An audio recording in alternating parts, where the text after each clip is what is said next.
누가복음 2장입니다. 누가복음 2장 8절부터 20절까지 말씀입니다.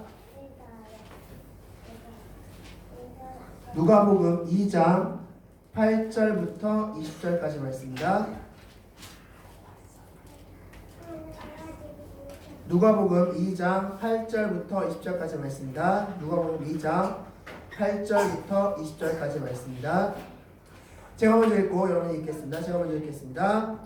그 지역의 목자들이 밤에 밖에서 자기 양떼를 지키더니 주의 사자가 곁에 서고 주의 영광이 그들을 두루 비침에 크게 무서워하는지라. 천사가 이르되 무서워하지 말라. 보라, 내가 온 백성에게 미칠 큰 기쁨의 좋은 소식을 너에게 전하노라. 오늘 다윗의 동네에 너희를 위하여 구주가 나셨으니 곧 그리스도 주시니라. 너희가 가서 광고에 쌓여 구유에 누여 있는 아이를 보리니 이것이 너희에게 표적이니라 하더니 후련히 수많은 천군이 그 천사와 함께 하나님을 찬송하여 이르되 지극히 높은 곳에서는 하나님께 영광이요 땅에서는 하나님이 기뻐하시는 사람들 중에 평화로다 하니라. 천사들이 떠나 하늘로 올라가니 목자가 서로 말하되 이제 베들레헴으로 가서 주께서 우리에게 알리신 바 이루어진 일을 보자 하고 빨리 가서 마리아와 요셉과 구유에 누인 아이를 찾아서 보고 천사가 자기들에게 이야기에 대하여 말한 것을 전하니 듣는 자가 다 목자들이 그들에게 말한 것을 놀랍게 여기되 마리아는 이 모든 말을 마음에 새겨 생각하니라. 다 같이 읽겠습니다.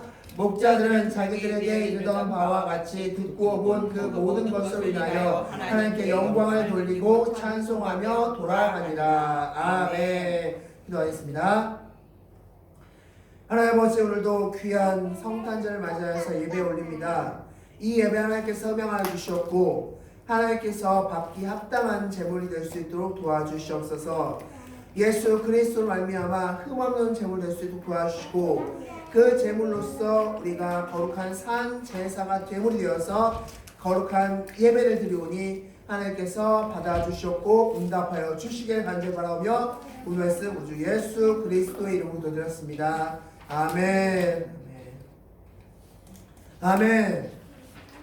자, 오늘 말씀은 바로 성탄절 특별 말씀으로서 빛을 찾은 사람들이라는 제목으로서 오늘 말씀을 나누고자 합니다. 자, 우리 지난주와 그리고 어제 성탄 전야 예배 때 계속해서 말씀드린 게 무엇이었습니까? 바로 어둠에 대한 부분이었습니다. 어둠, 그러니까 바로 예수 그리스도가 없던 그 시대, 그때는 어두움 가운데 있었던, 즉 종교 지도자들마저 어두움 가운데 살았던 그런 시대였다라고 말씀드렸고, 그때 태어난 사람이 세례 요한이고 그때 태어난 분이 예수 그리스도다라는 말씀을 드렸습니다. 자, 바로 어제 저녁이었죠. 어제 저녁 24일 저녁 바로 예수님께서 이 땅에 오셨습니다. 예수님께서 탄생하셨습니다. 우리 박수 한번 치면서 했습니다. 우리 예수님께서 이 땅에 태어나셨습니다. 자, 그리고 나서 이제 그 탄생 소식을 처음으로 접한 사람, 마리아와 물론 마찬가지지만 마리아를 제외하고 그 탄생 소식을 처음으로 접한 사람은 바로 목자들입니다. 목자들. 자, 그래서 오늘의 질문은 이것입니다. 왜 하나님은 목자들에게 처음으로 예수님의 탄생 소식을 전했을까요? 라는 것이 오늘의 질문입니다. 왜 예수님의 탄생 소식을 가장 먼저 목자들에게 전했을까? 이 질문을 같이 오늘 말씀을 통해서 보도록 하겠습니다. 자, 오늘의 질문은 이것입니다. 왜 목자들에게 예수님의 탄생 소식을 가장 먼저 전했을까? 이 질문에 대해서 많은 사람들이 대답을 했습니다. 그 대답 중에선 이런 대답이 있습니다. 왜냐하면 예수님이 바로 양으로 오셨기 때문이다 라고 대답합니다. 세례 요한이 처음에 예수님을 만났을 때 뭐라고 고백합니까? 보라, 세상 죄를 지고 하는 하나님의 어린 양이도다 라고 고백합니다. 즉 예수님이 양의 이미지로 왔기 때문에 양과 목자 그렇게 어울리기 때문에 목자들에게 가장 먼저 예수님의 탄생 소식을 전했을 것이다 라고 추측하기도 하고, 또한 예수님 자체가 목자이기 때문에 목자들이 가장 먼저 예수님의 탄생 소식을 알았을 것이다. 시편 23편 말씀이죠. 여호와는 나의 목자시니라는 말씀을 통해서 예수님께서 목자 이미지, 뭐 많은 그림에서도 예수를 목자로 표현하고 있죠. 그런 이미지 때문에 목자들에게 가장 먼저 예수님의 탄생 소식을 알렸을 것이다 라고 하기도 하고, 또 어떤 사람들은 목자가 그 당시에 가장 가난하고 가장 어렵고 가장 힘든 사람이었기 때문에 예수님이 오신 것은 어렵고 힘든 사람들을 도와주러 오셨다는 그 사실을 표현하기 위해서, 나타내주기 위해서 상징적으로 목자들에게 가장 먼저 예수님의 탄생 소식을 알렸을 것이다. 뭐 이런 여러 가지 추측들이 있습니다. 그런데 이 추측들은 대부분 상징성을 바탕으로 하고 있습니다. 예수님의 목자 상징성, 양 상징성, 또한 목자는 가난한 자들의 상징, 이런 상징성을 바탕으로 추측하고 있습니다. 자, 그렇다면 예수님께서 처음 탄생하셨을 때, 예수님이 태어나셨을 때 목자들에게 알린 이유가 이런 상징성 때문이었을까라는 것입니다. 이것에 대해서 많은 성경학자들은 이 목자들이 누굴까를 추측하고 있습니다. 이 목자들, 이 예수님이 탄생하셨을 때 가장 먼저 탄생 소식을 알았던 이 목자들은 누구일까? 그래서 많은 성경학자들은 이 목자들을 레갑 자손들이라고 보고 있습니다. 레갑 자손들. 자, 이 레갑 자손들이 그럼 도대체 누구냐? 지금부터, 그리고 왜 목자들을 레갑 자손들이라고 추측하느냐를 지금부터 말씀을 통해서 보겠습니다. 우리 오늘 본문 말씀을 잠시 적어두시고 예레미야 말씀을 할게요. 예레미야 35장 말씀을 하겠습니다. 예레미야 35장입니다. 자, 오늘 말씀을 표시해 두시고 예레미야 35장으로 가겠습니다. 자, 예레미야 35장 말씀을 보면 잠깐 뜬금없는 그런 스토리가 나옵니다. 자, 우리 35장 1절 말씀 다 같이 한번 읽겠습니다. 35장 예레미야 35장 1절 말씀 다 같이 한번 읽겠습니다. 예레미야 35장 1절입니다. 다 같이 읽겠습니다. 시작. 유다의 요시야 왕의 아들 여호와kim 때에 여호와께로부터 말씀이 예레미야에게 임하여 이르시되. 아멘. 자, 여기서 나오는 여호와kim, 이 여호와김은 역대하 36장 말씀 보면 요시야의 아들로서 애굽이 세운 왕입니다. 애굽이 노 왕에서 세운 왕이 바로 여호와김, 다른 이름으로 엘리야김이라고 할 수 있습니다. 자, 그 시대에 바로 이 예레미야의 선지자에게 하나님께서 한 가지 명령을 내리시는데 2절 말씀 다 같이 읽겠습니다. 시작. 너는 레갑 사람들의 집에 가서 그들에게 말하고 그들을 여호와의 집 한 방으로 데려다가 포도주를 마시게 하라 하시니라. 아멘. 자, 무슨 말씀을 하나님께서 말씀하십니까? 레갑 자손들을 어떤 집 방에 데려다 놓고 그들에게 포도주를 먹게 해라는 명령을 내리십니다. 좀 엉뚱한 명령이죠. 예레미야 선지자에게 갑자기 엉뚱한 명령을 내리십니다. 자, 그래서 4절 말씀 우리 다 같이 읽겠습니다. 4절 말씀 다 같이 읽겠습니다. 시작. 여호와의 집에 이르러 익다랴의 아들 하나님의 사람 하나의 아들들의 방에 들었는데 그 방은 고관들의 방 곁이요 문을 지키는 살룸의 아들 마아세아의 방 위더라. 아멘. 자, 하나의 아들들의 방이라는 곳에 지금 이 레갑 자손들 그리고 예레미야 자손들을 한 방에 넣습니다. 자, 이렇게 한 방에 넣어 놓은 후에 그 다음에 무엇을 하느냐? 5절 말씀 다 같이 읽겠습니다. 5절 말씀 시작. 내가 레갑 사람들의 후손들 앞에 포도주가 가득한 종자와 술잔을 놓고 마시라 권하매. 아멘. 자, 예레미야 선지자가 지금 뭘 이야기하고 있습니까? 레갑 자손들 그리고 예레미야 자손들 자신의 자손들에게 무엇을 이야기하고 있냐면 너희들 여기 지금 포도주 있지? 이 포도주 다 마셔 라고 포도주를 권합니다. 자, 왜 이 포도주를 권할까요? 갑자기 예레미야 선지자 갑자기 왜 포도주를 권할까? 라는 것입니다. 자, 이유는 하나 있습니다. 우리 14절 말씀 예레미야 35장 14절 말씀을 다 같이 한번 읽겠습니다. 14절입니다. 시작. 레갑의 아들 요나답이 그의 자손에게 포도주를 마시지 말라 한 그 명령은 실행되도다. 그들은 그 선조의 명령은 순종하여 오늘까지 마시지 아니하거늘 내가 너희에게 말하고 끊임없이 말하여도 너희는 내게 순종하지 아니하도다. 아멘. 자, 왜 하나님께서 예레미야 선지자에게 레갑 자손에게 포도주를 권해라라는 말씀을 하셨는지 이해가 되십니까? 바로 순종 여부를 보여주기 위해서입니다. 하나님의 자녀라고 지칭되는 이들은 순종하지 않고 있는데 이방 자손이 레갑 자손들은 순종한다 이것입니다. 하나님의 백성은 순종하지 않고 있는 모습, 그리고 레갑 자손은 순종하는 모습, 이 둘을 비교시키기 위해서 하나님께서는 일부러 예레미야 선지자에게 포도주를 마시라고 권해라 라고 말씀하신 겁니다.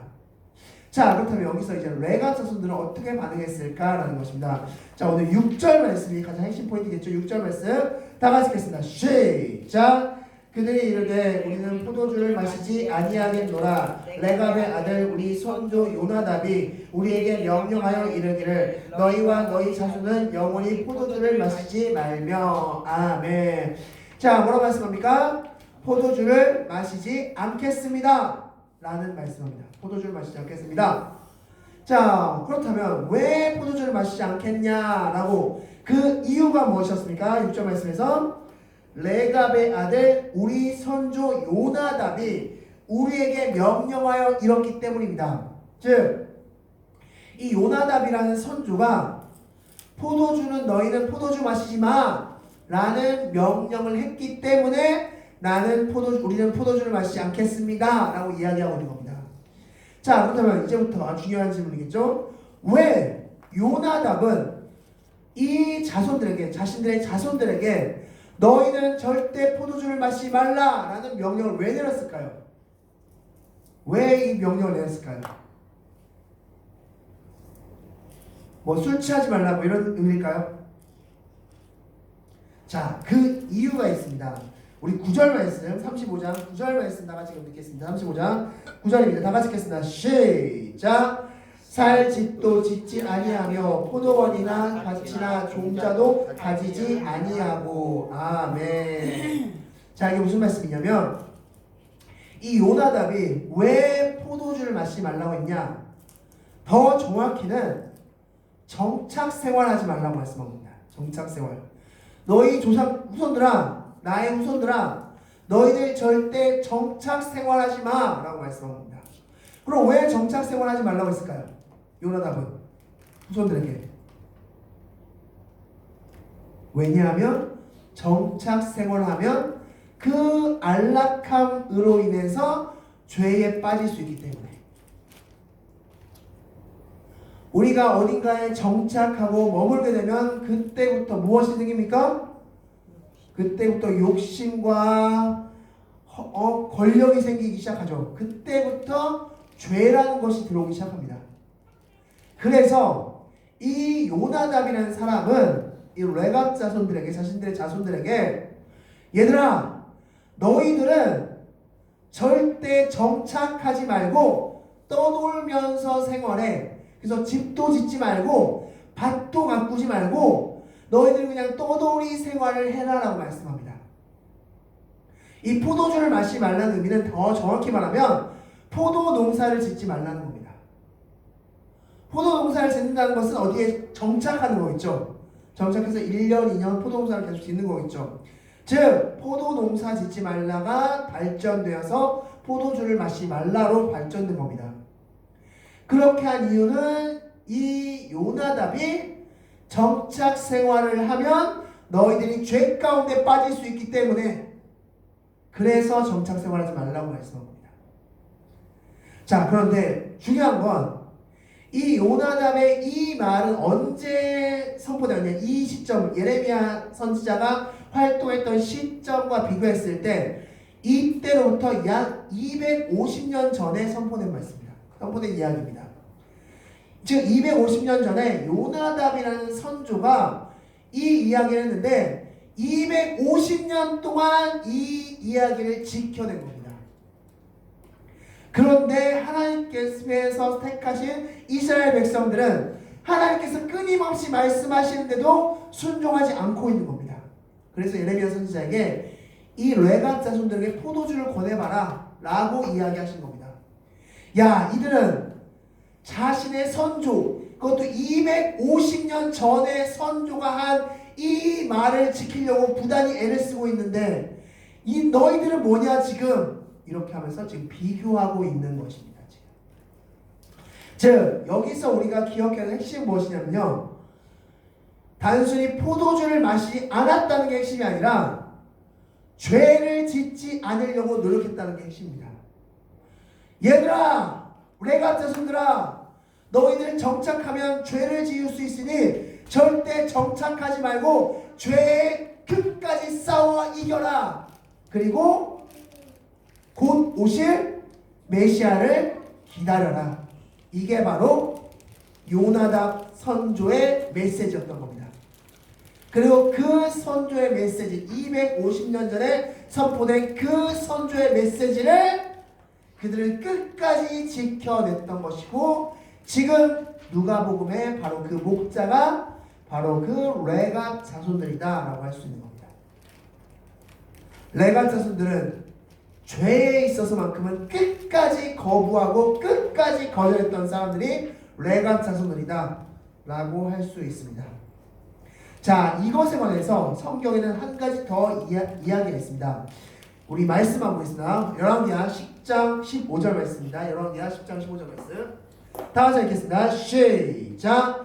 예후가 거기에서 떠나가다가 자기를 맞이하러 오는 레갑의 아들 여호나답을 만난지라. 그가 안부를 묻고 그에게 이르되 내 마음이 내 마음을 향하여 진실함과 같이 내 마음도 진실하냐 하니, 여호나답이 대답하되 그러하나이다. 이르되 그러면 나와 손을 잡자. 손을 잡으니 예후가 끌어 병거에 올리며. 아멘. 자, 이 말씀은 바로 아합 이야기입니다. 아합 왕 때입니다. 아합 왕 때. 우리 이제 뭐 5일 때 우리 아합 왕에 대해서 다음 주도 말씀드리겠지만, 북이스라엘 왕 중에 가장 악한 왕으로 꼽히는 왕이 바로 아합 왕이죠. 이 아합 왕 시절에 하나님께서는 엘리야를 통해서 뭘 말씀하셨냐면 예후 왕에게 기름을 부어 왕을 세워라고 말씀하십니다.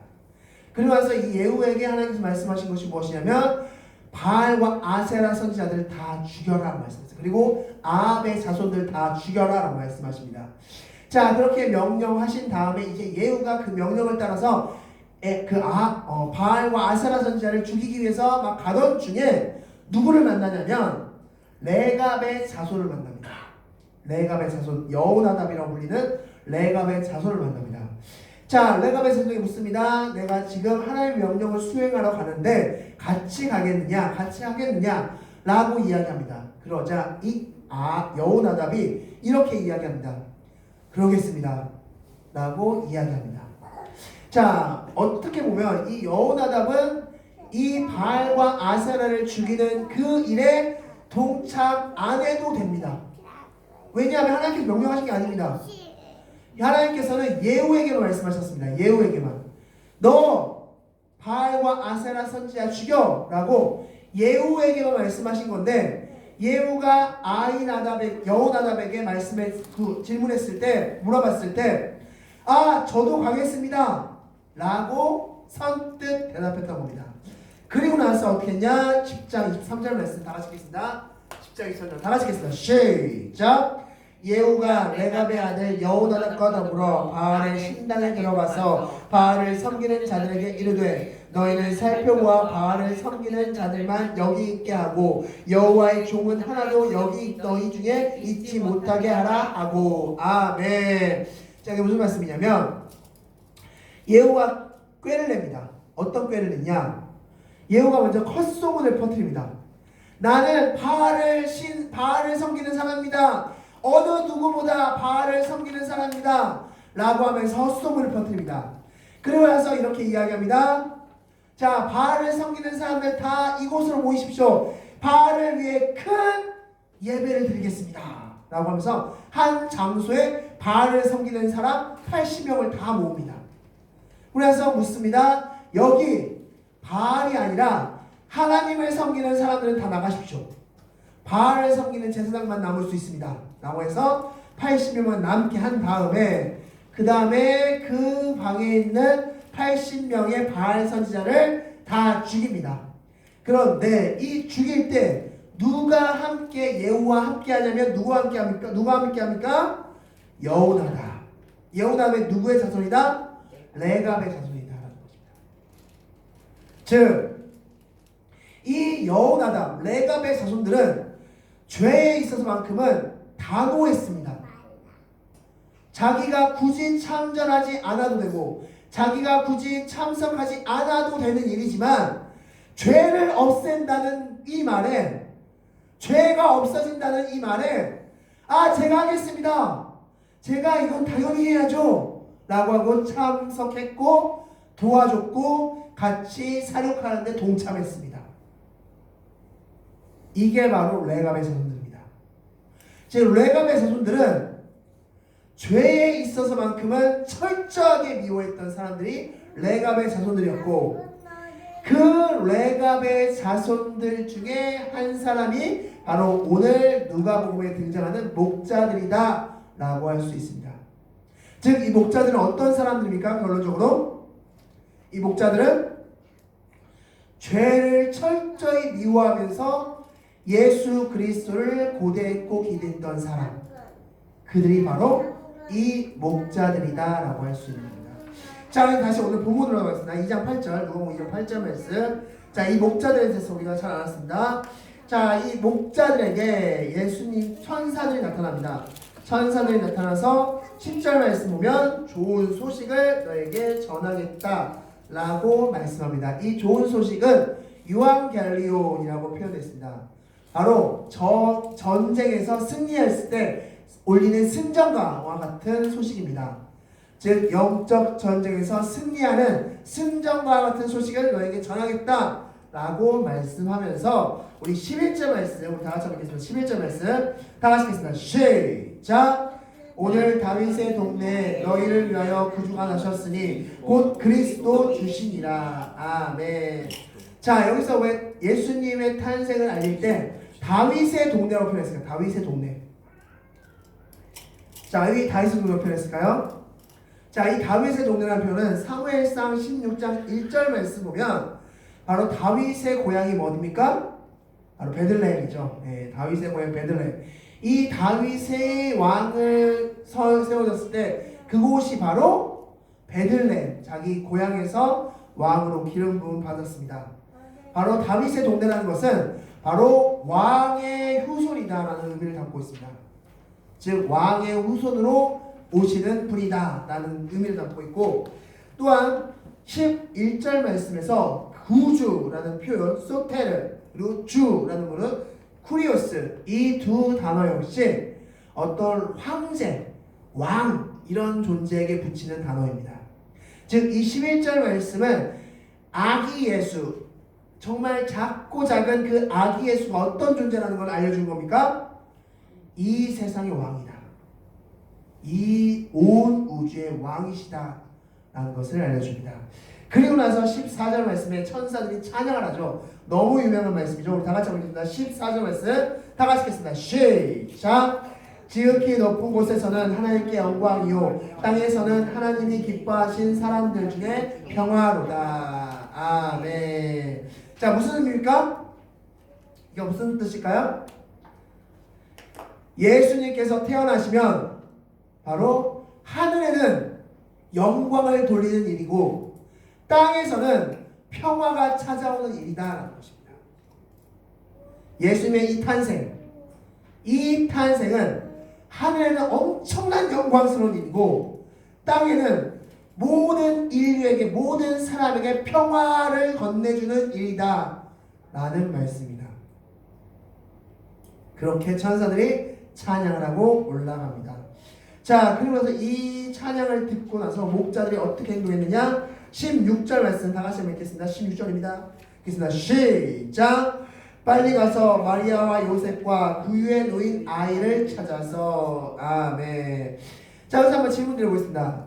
이 목자들이 예수님이 태어난 그 구유를 어떻게 빨리 찾았을까요? 왜냐하면 이들이 레갑 자손들이기 때문에 가능하다고 할 수 있습니다. 이 레갑 자손들은 목동으로서 이 레갑 자손의 일이 무엇이었냐? 바로 그 근처, 예루살렘 그 근처인 예루살렘까지 예루살렘 때 제사에 쓰일 양들 그 짐승들을 키우는 일을 감당했습니다. 한마디로 재물을 납품하는, 쉽게 표현하면 납품하는 그런 일을 감당했던 사람들이 레갑 자손이었습니다. 시편 23편 2절 말씀 보면 여호와께서 우리의 목자 되시는데 푸른 초장과 쉴만한 물가로 우리를 인도하신다고 말씀하고 있습니다. 양을 키우는 목동들은 양이 쉴만한 곳 그리고 양이 먹을만한 풀을 찾아서 이곳저곳을 다닐 것입니다. 아마 이 목동들도 마찬가지로 이 자신들이 키우는 이제 곧 제물로 쓰일 그 양을 키움에 있어서 좋은 장소, 좋은 곳, 풀이 있는 곳으로 이곳저곳 다녔을 것입니다.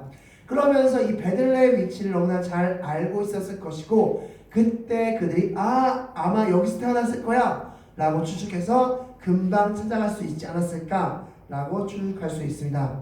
자, 그렇게 해서 이들은 아기 예수가 태어난 그 구유를 발견하고 예수님을 찬양합니다. 우리 20절 말씀 다 같이 읽겠습니다. 20절 말씀 오늘 본문 20절 다 같이 읽겠습니다. 시작! 목자들은 자기들에게 이르던 바와 같이 듣고 본 그 모든 것을 인하여 하나님께 영광을 돌리고 찬송하며 돌아가니라. 아멘. 예수 그리스도를 딱 보았을 때 이들은 어떤 고백을 합니까? 천사들이 이야기해줬던, 천사들이 찬양했던 게 정말 진실이었구나. 이 아이가 바로 그 아이구나. 이 아이가 온 세상의 왕이시구나 라면서 예수 그리스도를 찬양하는 그런 모습을 볼 수 있습니다. 그렇게 하나님께 모든 영광을 다 돌린 후에 이들은 다시 조용히 자신의 위치로 돌아간 것을 볼 수 있습니다.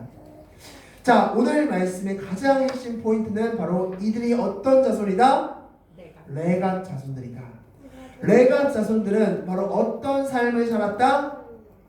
자신의 선조인 요나답의 말을 따라 250년간 죄와 멀리하는 삶을 살았다라는 것입니다. 그리고 그런 삶을 살았을 때 예수님의 탄생 소식을 가장 먼저 접하는 사람이 될 수 있었다라는 것입니다. 오늘 이 말씀을 우리에게 적용한다면 어떻게 적용할 수 있을까요? 이제 곧 누가 오십니까? 예수 그리스도가 다시 재림에 오십니다. 이때 우리가 할 일은 무엇입니까? 우리 역시 레갑 자손들처럼 죄와 멀리하며 그 예수님을 고대하며 기대하는 일을 우리 또한 해야 될 줄 믿습니다. 아멘. 레갑 자손들이 죄와 싸우며 죄와 멀리하고자 정착 생활도 하지 않고 포도나무도 가꾸지 않고 집도 짓지 아니하면서 그렇게 힘든 생활, 고된 생활을 하면서 신앙을 지키면서 오실 예수 그리스도를 메시아를 기대했던 것처럼 이제 앞으로 오게 될 예수 그리스도, 이제 재림에서 오시게 될 그 예수 그리스도를 우리 또한 기대하면서 그러면서 우리가 해야 할 일은 무엇입니까? 바로 죄 가운데 빠지지 않는 것이다 라고 할 수 있습니다. 바로 그것이 우리가 해야 될 일임을 기억하시기 바라겠습니다. 말씀 정리하겠습니다. 오늘 목자에게 예수 그리스도의 탄생 소식이 알려졌습니다. 이 목자들은 바로 레갑 자손들로서 그들은 조상의 말에 순종한 사람이었고 메시아를 갈급해하는 사람이었고 죄 가운데 멀어져 있었던 사람이었다라고 할 수 있습니다. 우리도 레갑 자손들처럼 죄를 미워하고 예수 그리스도의 오심을 고대하는 그런 여러분들이 되시기 바라겠습니다. 다 같이 기도하시겠습니다.